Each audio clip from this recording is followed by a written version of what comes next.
Bonjour ou bonsoir. Quel est le message pour vous ici et maintenant quand vous écoutez la vidéo? Ce matin, j'ai eu cette magnifique carte de l'oracle Fontaine. L'ombre et la lumière. Et je vais tenter de vous expliquer un message qui me revient depuis dimanche.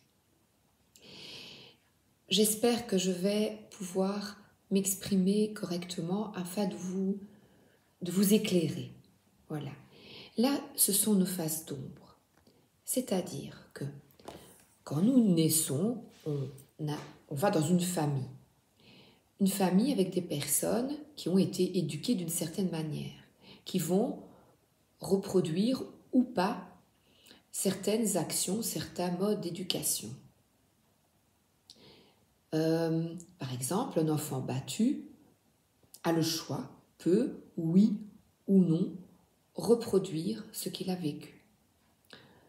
Je vais donc vous parler d'autre chose. C'est votre comportement vis-à-vis d'une autorité.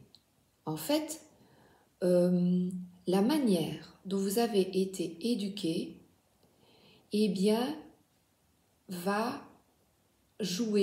va jouer un rôle dans votre vie d'adulte. Si, lors d'une réunion, face à une autorité, nous allons imaginer ou dans le bureau d'un directeur, d'une directrice, d'un patron, je veux dire patron, patronne, voilà. Vous vous retrouvez face à cette autorité, eh bien vous êtes inconsciemment, c'est incroyable ce que je vous dis, mais réfléchissez bien, vous redevenez un enfant dans un corps d'adulte.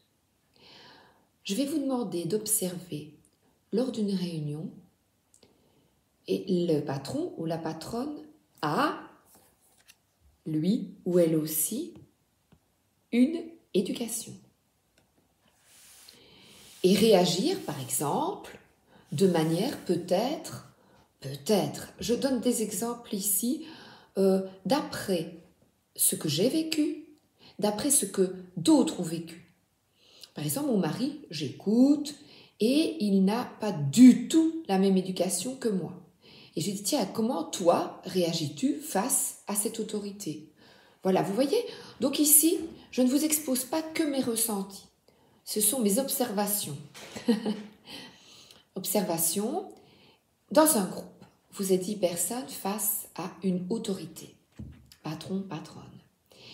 Eh bien, chacun, avec ses traumatismes d'enfance, va réagir d'une certaine manière. Quelques-uns ne vont jamais s'exprimer. Parce que peut-être, dans leur enfance, eh bien, on te disait, tais-toi, tu n'as rien à dire, voilà. Donc si vous êtes dans le patron et que là vous avez l'autorité, comment allez-vous réagir face à vos, entre guillemets, enfants, à vos enfants face à vous? Vous allez peut-être là, soit, comme je vous parlais d'enfants battus, être très autoritaire, vous n'avez rien à dire, soit changer d'attitude et vous ouvrir à la parole, que chacun puisse s'exprimer.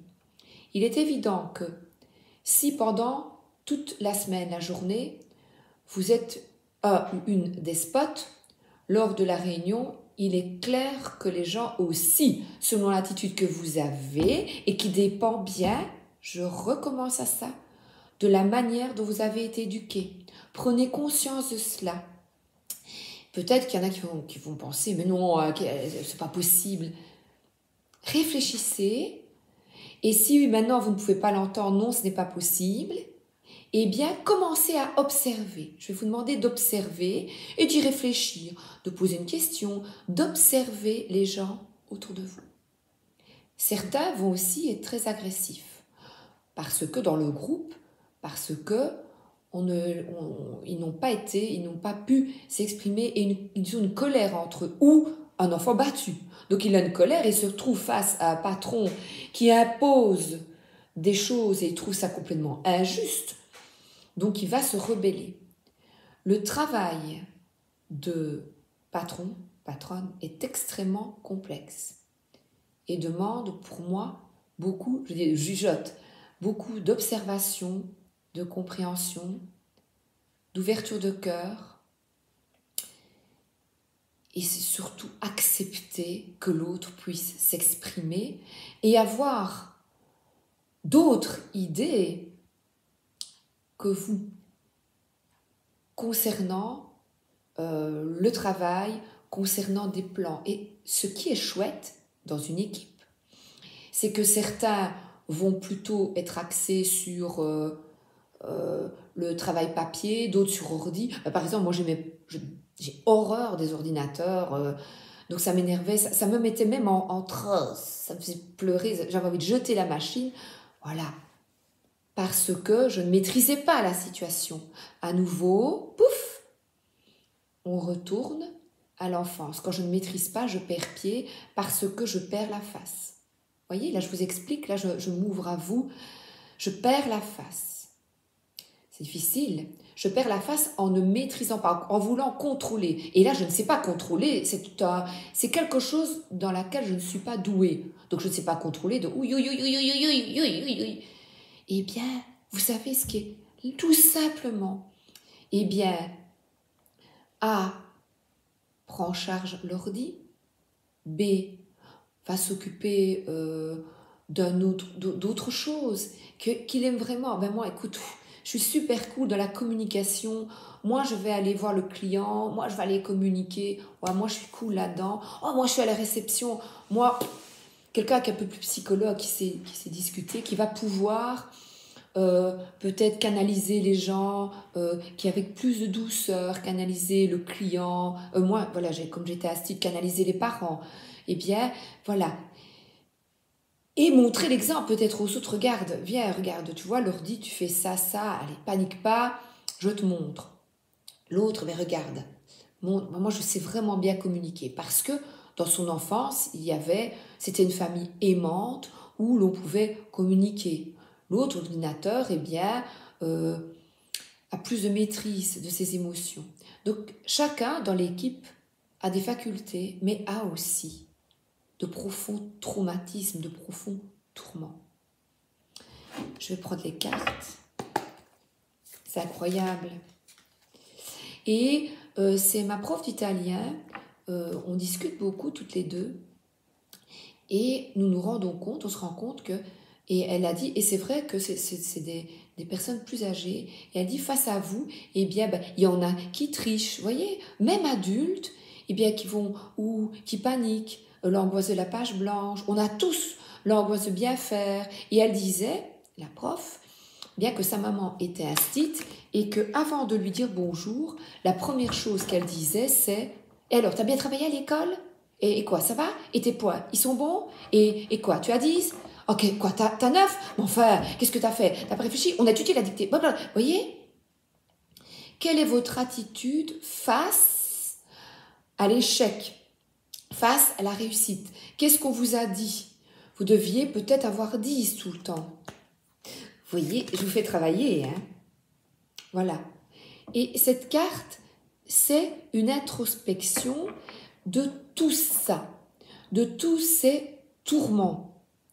Et je vous invite, voilà, à les tourner vers l'avant, vers l'avenir. Tout ça, c'est du passé. Je vous invite, lors de que vous soyez derrière le bureau, devant le bureau d'un patron, voilà, que vous soyez lors d'une réunion, je vous invite à, si vous avez très peur, essayer de prendre un peu la parole. Et même si vous êtes rabroué par le patron, ce n'est pas grave. Tenez bon. N'ayez plus peur de l'autre. Si vous vous exprimez avec bienveillance, mais mettez-vous bien à droite et vous exprimez, au lieu de rester avec des maux de ventre, face à une autorité ou l'autorité d'avoir peur de mal faire, exprimez-vous. Et c'est dur. C'est pas facile. Mais je vous assure qu'on peut y arriver.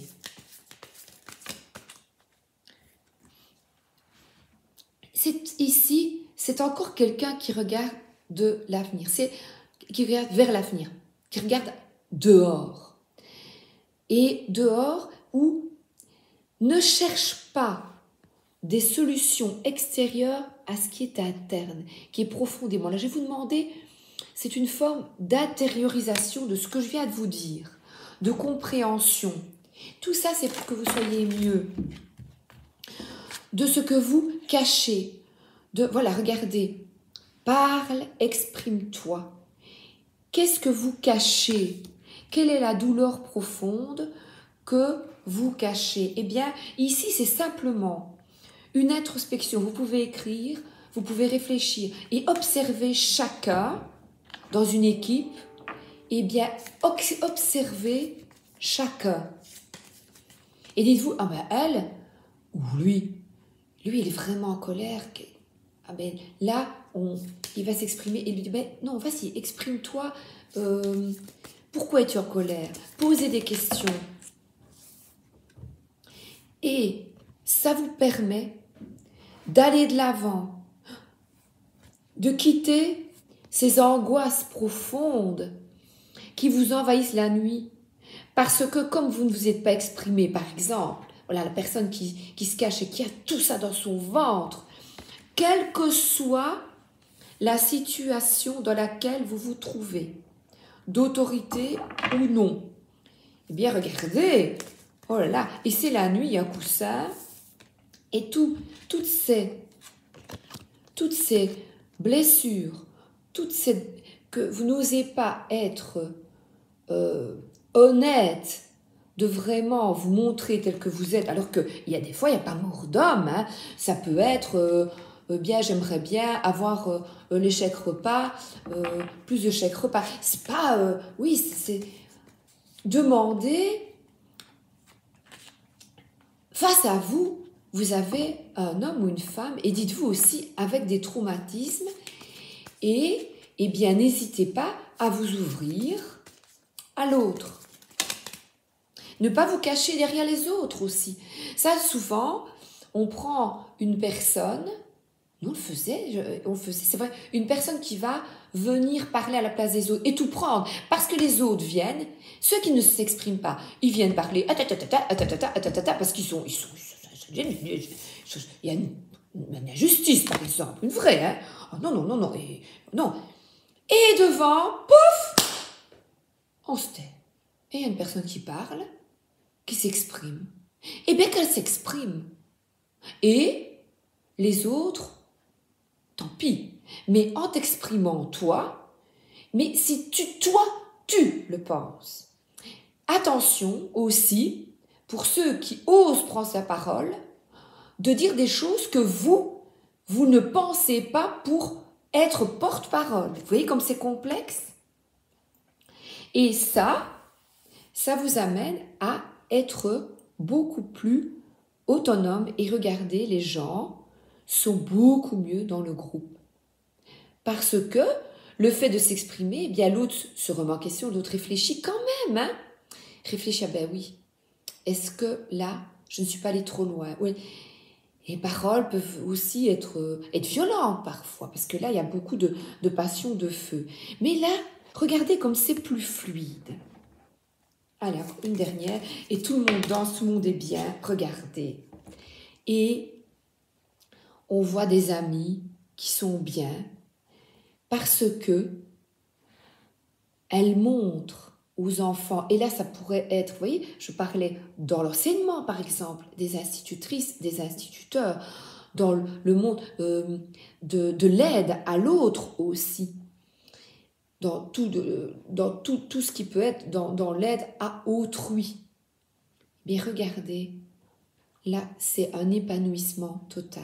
Et ces deux femmes, ce ne sont pas, et là de regarder deux femmes, des homosexuels, de se montrer telles qu'elles sont, hommes ou femmes, eh bien là, tout est juste. Et au lieu, au début, de se disséper cette carte, parfois, dans certains jeux, je vais vous montrer, tiens, c'est là. Dans le vrai, eh bien c'est un gars qui a vraiment des épées dans le dos, c'est horrible, hein, c'est horrible. Eh bien au lieu de cela, en comprenant, voilà, regardez, celle-là, ben C'est pareil, c'est les tourments la nuit qu'on se crée par les pensées parce que on n'a pas osé être soi. Eh bien, où es-tu? 10 d'épée. Évidemment, vous savez bien dans ces cas-là, je suis désolée. C'est à la fin. C'est pas possible si c'est dans les dernières. Eh bien, si c'est dans les dernières, c'est peut-être que vous êtes encore dans cet état-là.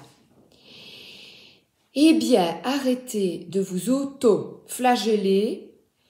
Le passé est derrière vous et je vous dis, vous avez la possibilité de vous exprimer en comprenant ça. Voilà. Parce que là, en comprenant ça, vous montrez tous ensemble, en comprenant ça et en comprenant nos traumatismes, nous, pour les futurs, nos enfants, pour les enfants autour de nous, nous leur montrons qu'il faut, non pas qu'il faut, nous leur montrons que l'intégrité est la solution. Je vous embrasse et je vous souhaite, avec cette magnifique carte, une excellente soirée ou une excellente journée et le petit travail et d'introspection. Bisous, à bientôt!